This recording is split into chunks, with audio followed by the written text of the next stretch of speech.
Scrolling my phone less made gaming fun again in my 30s. I didn't realize how bad things had gotten until I had started paying attention to what I was doing right before I picked up the controller. As a dad, my game time is already pretty limited, so when I'd sit down to play, I would check my phone for, just a few minutes. And suddenly I would lose 20 minutes on my hour-long gaming session that I had waited all day to do. That was depressing.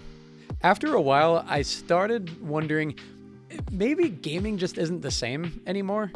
But the problem wasn't gaming, it was what scrolling was doing to my attention. I've been using social media for about half my life now. At some point, it stopped feeling like a way to connect with friends and started feeling like a little bit more like a slot machine competing for my attention. None of this is new information, but I didn't actually realize what this was stealing from me. I'd pause my game to check my phone, and not even because I wanted to scroll, but because I had been trained like Pavlov's dog to just scroll on habit. My brain got so used to instant gratification that even the slower moments in gaming stopped feeling rewarding. Every cutscene, I would instinctively reach out for my phone. It wasn't because games were bad, it was because my attention was already burned out before I even started gaming. I wasn't just wasting time, I was slowly losing my ability to focus.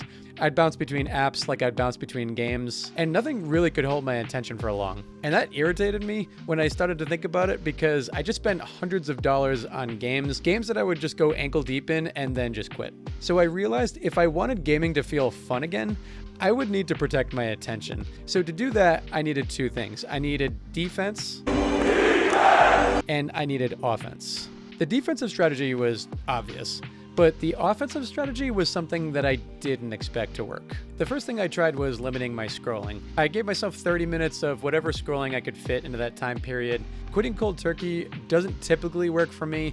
I've tried it in the past, and if anything, it makes me grow with anticipation until I just download it again and use it way more than I ever would have had I just limited myself to 30 minutes in the first place. I need it! So instead, I reframed the limit positively. 30 minutes a day was enough to satisfy my curiosity without letting it consume my entire night and ruin my game time that I'd worked so hard for. And it helped, but there was still a problem because screen time can easily be bypassed. It's my phone, it's going to let me do whatever I want. And eventually I realized something important.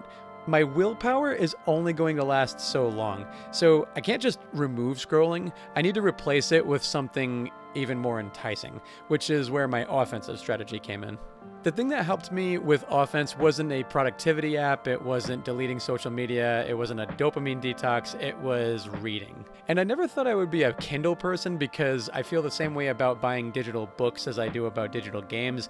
I don't really quite want to pay full price for digital media that can be revoked at some point. But surprisingly, reading became the thing that helped me to enjoy games more. And no, it didn't replace gaming. Most of my reading came during those moments where I would have normally been scrolling anyway, so my wake up and wind down routines as well as waiting around. Basically the dead moments where I would instinctively grab my phone, I replaced with my Kindle. I also played Switch in bed, which is another way to curb scrolling, but I'm not always in the mood to game necessarily in bed. I like doing that in the living room a lot, or while my wife watches a show. Reading specifically helps me to slowly ease into sleep for the next day. Even if I missed a night of gaming, which as a parent your game time is not always guaranteed because your kids are throwing up or they're not sleeping or something will interrupt it, no matter how perfectly it's planned out. Books gave my brain something that scrolling never could, which is closure. I'm always looking for the next thing and never getting any satisfaction out of it. There's no resolution or there's no point at which your brain feels like it's ever done. Versus books gave me structure. It gave me the closure I was looking for, and it gave me this feeling of completion. Even a 5-minute chapter gave me more satisfaction than a 20-minute session of scrolling. Reading forced me to slow down and actually think about what I'm consuming, instead of endlessly reacting to things. So after doing this consistently for a few months, there were expected results and then unexpected results.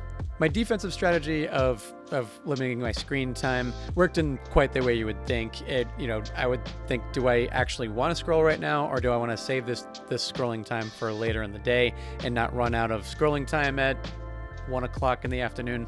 And for the first time in a while, I actually felt like I could choose. I wasn't just mindlessly slaving away to notifications. I started realizing that these things really aren't as important as I think they are. They're really just a conglomeration of companies trying to compete for my attention, which, I mean, even Xbox has recently admitted. So it's not really competing with Sony or Nintendo, it's competing with TikTok for the attention of its players. Also, reading changed the way my brain approached entertainment completely. Instead of constantly craving the next game, I started appreciating my sessions again. It allowed me to go deeper into games instead of thinking like, okay, I'm going to do this side quest and I can't wait to do this side quest so I can get on to the next side quest so I can get onto the next game. It wasn't really how many games I finished. It was just sitting and enjoying my time of recharge. And I also stopped feeling the need to buy every game. New games are one thing, but the temptation for me was the small games, the games that were $2 or $10 or something like that, because the sales, like, yeah, you're saving money instead of paying full price for it, but I was really just buying these games and throwing them in the backlog like a lot of other gamers do. But really, it's playing through that backlog of games that I actually bought, which was one of my weapons against the rising pricing of games in general. I mean, if we look at the Steam Deck, that just jumped $300, and if we look at Switch 2 even, I mean, that had an even less egregious price increase. So yeah, gaming is starting to become a premium, not an expectation of everyone. But most importantly, I looked forward to my time of gaming again.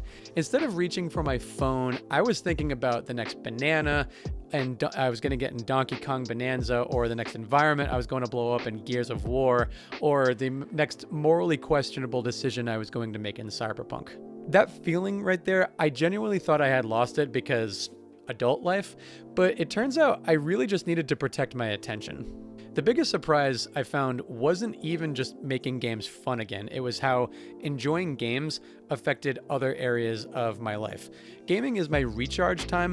I hesitate to call it my escape time because I'm not escaping reality. I'm using it to recharge for sure.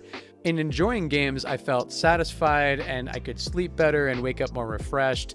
I could be focused and more patient. I could be prepared for the next day. I work in accounting, and there's a lot of times where I'm working in deadlines and I'm being pulled at like 50 directions at once. And with emails, problems, questions, constant interruptions, I constantly have a bunch of side quests that are deterring me from my main quest. But when I've properly recharged through that hour of game time, if I'm feeling a lot more ready to handle those challenges as opposed to missing my game time because I'm scrolling my phone or falling asleep too early. I also started enjoying my game time more because I had earned it. I had put away my phone. I had spent time with my wife. I had spent time with my kids. I have gotten the house in order. And finally sitting down to play for that hour felt earned and good because I wasn't entitled to it. So now I'm curious, is there a story in which gaming has affected you positively in other areas of life? Do you have any tricks to putting down the phone and eliminate distractions so you can go deep into your gaming? Share those stories below in the comment section. And if you're trying to protect that hour with which you have to enjoy video games with, then I make content specifically for you. So like and subscribe, and I will see you in the next one.